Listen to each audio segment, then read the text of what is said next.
O segundo livro das Crônicas, capítulo 20.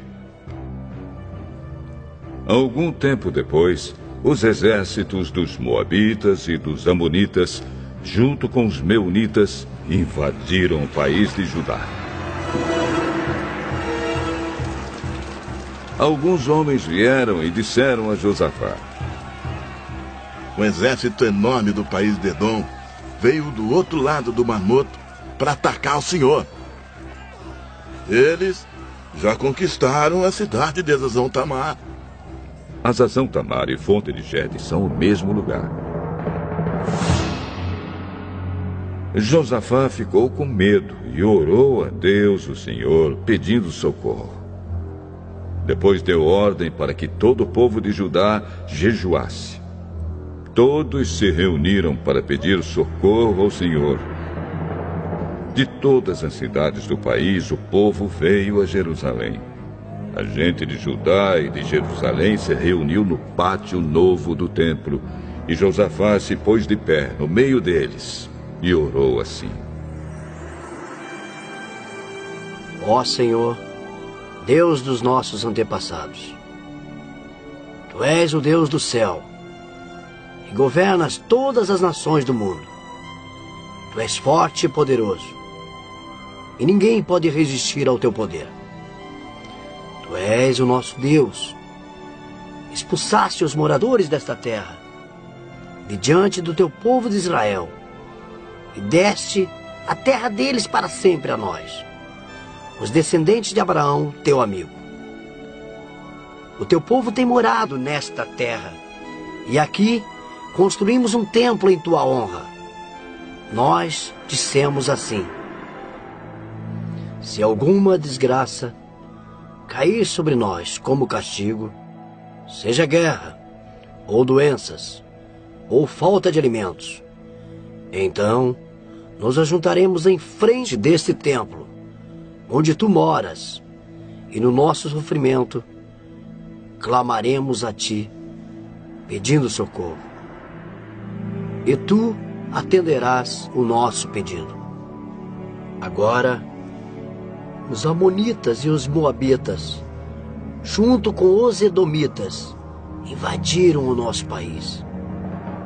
Quando os nossos antepassados estavam vindo do Egito, Tu não os deixaste invadir as terras daqueles povos. Por isso, os nossos antepassados se desviaram delas e não destruíram aqueles povos. Mas agora eles nos pagam assim. Estão nos atacando para nos expulsar da terra que nos deste para sempre. Oh, nosso Deus, castiga essa gente, pois não somos bastante fortes para resistir a esse enorme exército que está avançando contra nós. Não sabemos o que fazer e olhamos para Ti, pedindo socorro. Todos os homens de Judá estavam ali de pé, em frente do templo, junto com as suas mulheres e os seus filhos, e até as crianças de colo. De repente, o Espírito de Deus desceu sobre um levita que estava ali no meio do povo. Chamava-se Jaaziel e era descendente de Asaf. Jaaziel era filho de Zacarias, neto de Benaías, bisneto de Jeiel e trineto de Matanias. Jaaziel disse: Povo de Judá, moradores de Jerusalém e rei Josafá, prestem atenção, escutem isto que o Senhor Deus diz.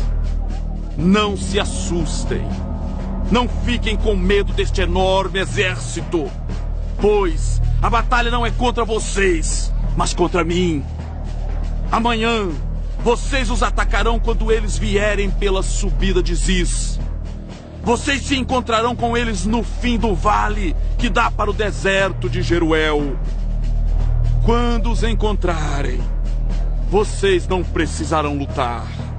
Fiquem parados ali e verão como o Senhor Deus salvará vocês. Povo de Judá e moradores de Jerusalém, não se assustem, nem fiquem com medo. Marchem contra os inimigos amanhã, pois eu, o Senhor, estarei com vocês.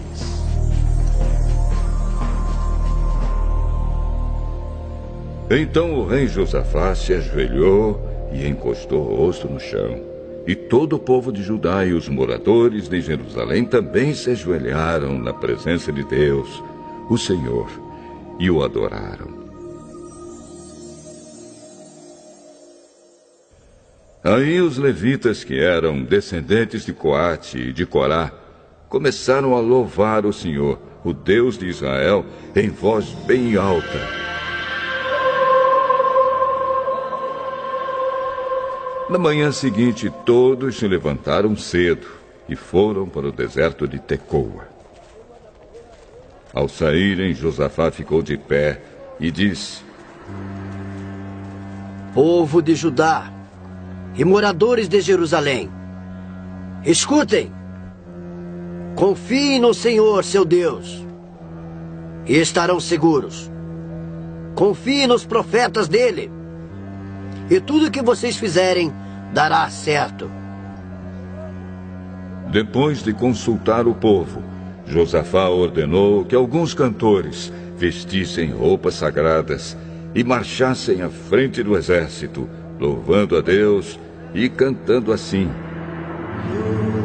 Louvem a Deus, o Senhor, porque o seu amor dura para sempre. Logo que começaram a cantar, o Senhor Deus causou confusão entre os moabitas, os amonitas e os edomitas, e eles foram derrotados.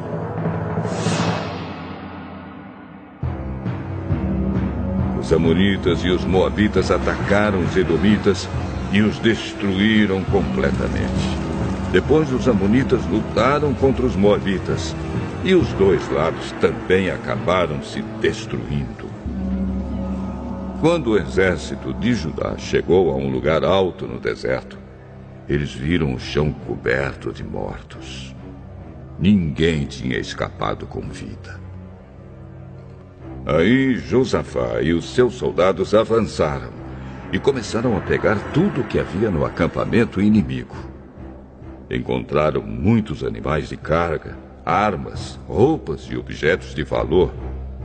Levaram 3 dias pegando as coisas, mas havia tanto que não puderam levar tudo. No 4º dia, todos se reuniram no vale de Beraca e louvaram o Senhor. É por isso que aquele lugar se chama Vale de Beraca, até hoje. Depois, os soldados de Judá e de Jerusalém, com Josafá à frente, voltaram alegres para Jerusalém. Estavam contentes porque o Senhor Deus lhes tinha dado a vitória na luta contra os seus inimigos. Quando chegaram a Jerusalém, foram até o templo, ao som de música de harpas, liras e trompetas. Quando os outros povos souberam que o Senhor havia derrotado os inimigos de Israel, ficaram todos com medo. Assim o reinado de Josafá continuou tranquilo, pois Deus lhe deu paz com todas as nações vizinhas. Josafá tinha 35 anos de idade quando se tornou rei de Judá. Ele governou em Jerusalém 25 anos. A sua mãe se chamava Azuba e era filha de Sili. Como Asa, o seu pai, havia feito antes dele, Josafá fez o que o Senhor Deus considera certo. Mas os lugares pagãos de adoração não foram destruídos, pois o povo ainda não tinha resolvido adorar somente o Deus dos seus antepassados. Todas as outras coisas que Josafá fez, desde o começo até o fim do seu reinado, estão escritas na história de Jeú, filho de Hanani, que faz parte da história dos reis de Israel. Mais tarde, o rei Josafá se tornou aliado de Acasias, rei de Israel, que vivia uma vida cheia de maldade. Eles fizeram um acordo para construírem navios que fossem até a Espanha. Os navios foram construídos em Ezion-Geber. Mas Eliezer, filho de Dodavá, profetizou contra Josafá o seguinte: O Senhor Deus vai destruir o que o Senhor construiu, porque o Senhor se tornou aliado de Acasias. Os navios se quebraram e não puderam ir até a Espanha.